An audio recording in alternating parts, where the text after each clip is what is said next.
సనాతన ధర్మంతో నడుస్తున్న దేశం కర్మభూమి. మీరు పిచ్చి పిచ్చి వేషాలు లేక నాశనం అయిపోతారు, నలిగిపోతారు, దిక్కుమొక్కు లేకుండా పారిపోతారు చెప్తున్నాను.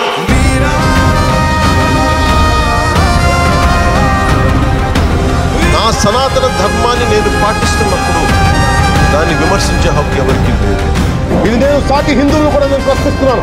తప్పు జరుగుతూ ఉంటే కూర్చొని చేతులు పెట్టుకుని మనకెందుకులు అంటే ఇలాగే ఉంటాయి. ఇది మారాలి. ఇది we are extremely hurt. Don't make a mockery out of our sentiments. It's a deep anguish, deep pain.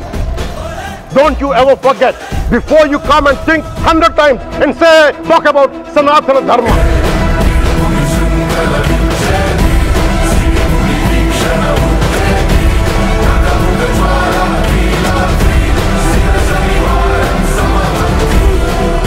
इस्लाम में दाड़ी जरिए मैं माట్లాడతాం, క్రిస్టియానిటీ में दाड़ी जरिए मैं మాట్లాడతాం, హిందూ ధర్మం మీద సనాతన ధర్మం మీద దాడి జరిగితే కూడా నేను మాట్లాడతాను.